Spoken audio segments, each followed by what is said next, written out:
हर सुबह होनी चाहिए आपकी शिक्षाविद शिवांश के संग, ताकि प्रश्न पत्र को देख करके चढ़ जाए आप पर खुशियों का रंग। स्वागत है आपका शिक्षाविद शिवांश में। आज हम करेंगे विज्ञान डीएलएड तृतीय सेमेस्टर के लघु उत्तरीय प्रश्न। पार्ट 1 हमने कल किया था, जिसमें हमने इम्पोर्टेंट प्रश्न पढ़े थे। अब आज हम करेंगे उसी का लघु उत्तरीय प्रश्न का पार्ट 2। मोस्ट इम्पॉर्टेंट प्रश्न है, 2016 से 2024 के मिक्स प्रश्न हैं। एग्जाम में पूरी संभावना है कि आएंगे। चलिए अपनी कंप्यूटर स्क्रीन पर चलते हैं और शुरू करते हैं। आप लोग चैनल को लाइक कर दीजिएगा, सब्सक्राइब कर दीजिएगा और शेयर कर दीजिएगा। विज्ञान डीएलएड तृतीय सेमेस्टर लघु उत्तरीय प्रश्न पार्ट 2 करेंगे हम आज। 2016 से 2024 इंपॉर्टेंट प्रश्न है, मिक्स क्वेश्चंस। तो पहला प्रश्न है, प्रतिध्वनि किसे कहते हैं? उत्तर है, किसी बड़े खाली हॉल के एक कोने से यदि हम ध्वनि उत्पन्न करें, वह ध्वनि हमें कई बार सुनाई दे सकती है। या किसी पहाड़ी के सामने हम जोर से कोई नाम लें, थोड़ी देर बाद वही आवाज़ हमें पुनः सुनाई देती है। अतः ध्वनि तरंगों के परावर्तन द्वारा उत्पन्न होने वाली ध्वनि की पुनरावृत्ति ही प्रतिध्वनि कहते हैं। और ये प्रतिध्वनि आप सब लोगों ने भी महसूस की होगी। कोई भी बड़ा सा हॉल हो, खाली कमरा हो या पहाड़ी हो कोई, या खाली जगह में अगर आप जोर से बोलें कोई चीज़, तो आपके कानों में दोबारा से वह सुनाई देती है आवाज़, जो भी आपने कहा होगा। प्रश्न नंबर 2, हाइड्रोकार्बन यौगिक क्या है? यह कितने प्रकार का होता है? तो उत्तर है, केवल कार्बन तथा हाइड्रोजन तत्वों के परस्पर संयोग से बने यौगिक हाइड्रोकार्बन कहलाते हैं। हाइड्रोकार्बन 2 प्रकार के होते हैं, संतृप्त हाइड्रोकार्बन और असंतृप्त हाइड्रोकार्बन। अब इसको हम थोड़ा डिटेल में देखते हैं। संतृप्त हाइड्रोकार्बन कौन से होते हैं? संतृप्त हाइड्रोकार्बन वह हाइड्रोकार्बन होते हैं जिनमें कार्बन की चारों संयोजकताएं एकल संयोजकता बंधों द्वारा पूर्ण रूप से संतुष्ट होती है, संतृप्त हाइड्रोकार्बन कहलाते हैं। जो सह संयोजक बंधों सिंगल बॉन्ड होते हैं उनसे संतुष्ट होती है, वही कहलाते हैं हमारे संतृप्त हाइड्रोकार्बन।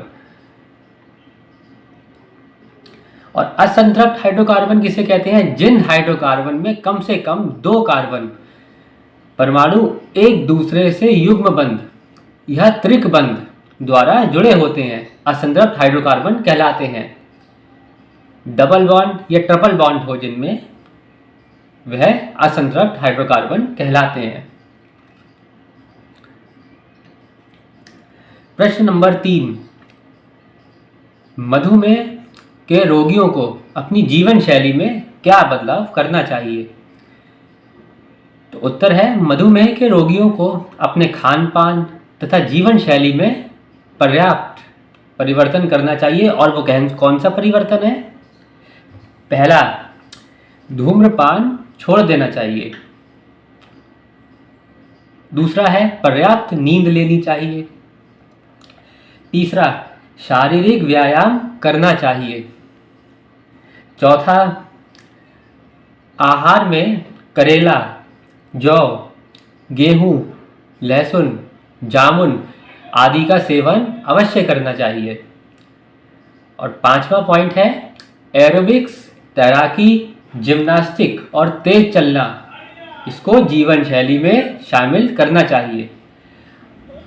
और छठा जो सबसे इम्पॉर्टेंट पॉइंट है, नियमित ग्लूकोज स्तर की जांच करनी चाहिए कि आपका ग्लूकोज स्तर बढ़ता है या घटता है, ताकि आपको किसी भी प्रकार का खतरा इस बीमारी से ना हो।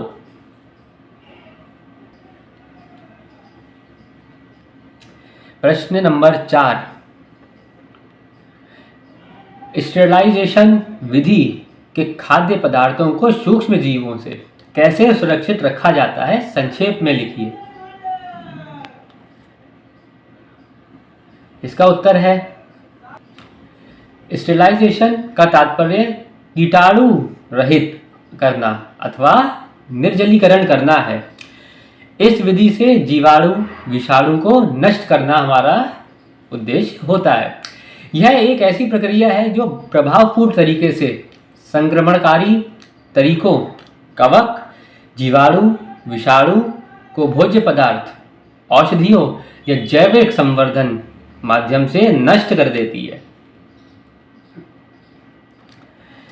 कीटाणु शोधन की 2 विधियां हैं, भौतिक और रासायनिक।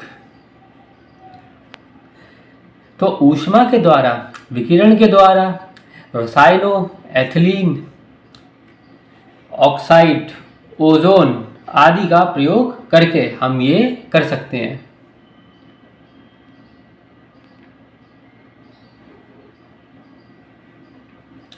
प्रश्न नंबर 5, ऐसे फलों के नाम लिखिए जिनका परिरक्षण किया जाता है और उनके परिरक्षित खाद्य पदार्थों के नाम भी लिखिए।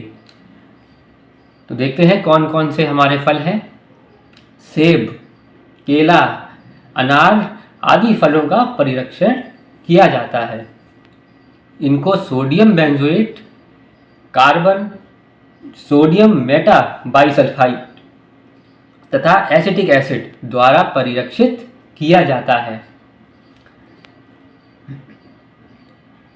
प्रश्न नंबर 6, हरित क्रांति से क्या अभिप्राय है? तो उत्तर है, कृषि क्षेत्र की उत्पादकता में क्रांतिकारी परिवर्तन करने के उद्देश्य से अपनाए गए कार्यक्रम हरित क्रांति के अंतर्गत आते हैं। अतः हरित क्रांति का संबंध कृषि क्षेत्र में उत्पादन वृद्धि, तकनीकी सुधार से है। इसमें कृषि उत्पादकता वृद्धि को लक्ष्य बनाया गया है, वही उत्पादन की परंपरागत तकनीक में भी परिवर्तन के प्रयास किए गए हैं। और ये भी इंपॉर्टेंट लाइन है, नॉर्मन ई बोरलॉग को हरित क्रांति का पिता माना गया है। प्रश्न नंबर 7, सामान्य स्वास्थ्य मनुष्य में रक्त शर्करा की मात्रा भोजन से पहले और भोजन के पश्चात कितनी होती है? तो उत्तर है, सामान्य स्वस्थ मनुष्य में रक्त शर्करा ब्लड शुगर की मात्रा भोजन से पूर्व यानी कि खाली पेट 70 यानी कि 70 से 120 mg/dl के बीच होनी चाहिए और खाने के पश्चात लगभग 2 घंटे बाद ये मात्रा 140 mg/dl से कम होनी चाहिए।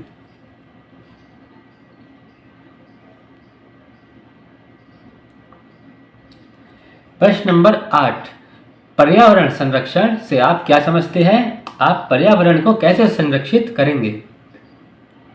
तो पर्यावरण संरक्षण क्या है, देखते हैं। पर्यावरण शब्द जो है 2 शब्दों से मिलकर बना है। पर्याय प्लस आवरण यानी कि इन्वायरन तथा मेंट से मिलकर बना है, जिसका अर्थ है घेरना। प्रकृति में वायु, जल, मृदा, पेड़ पौधे तथा जीव जंतु सभी सम्मिलित होकर पर्यावरण बनाते हैं। वर्तमान में पर्यावरण मानवीय क्रियाकलापों के चलते अत्यंत प्रदूषित हो गया है, अतः इसमें संरक्षण की आवश्यकता हो गई है। पर्यावरण संरक्षित करने के लिए सबसे अधिक आवश्यकता प्रत्येक प्रकार के प्रदूषण को समाप्त करने की है, जैसे SO2 sulphur oxide, sulphur dioxide और बहुत सारी ऐसी गैसेज हैं हमारे आसपास जो हार्मफुल कहलाई जाती हैं, क्योंकि उनकी नेचर ही हार्मफुल होती है, वह पर्यावरण को प्रदूषित करती हैं। तो उन पर नियंत्रण रखना, विद्युत चालित, बैटरी चालित वाहनों का आविष्कार करना, ताकि पेट्रोल डीजल जब जलता है हमारे वाहनों में तो उससे भी हार्मफुल गैस धुआं निकलता है, वह भी पर्यावरण को प्रदूषित करता है। तीसरा है जल स्रोतों को गंदा करना बंद करना चाहिए।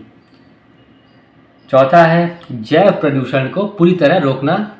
पांचवा है हानिकारक गैसों के उत्सर्जन पर रोक आदि और आधिकारिक वृक्षारोपण पर्यावरण संरक्षण के लिए सबसे महत्वपूर्ण कदम होते हैं।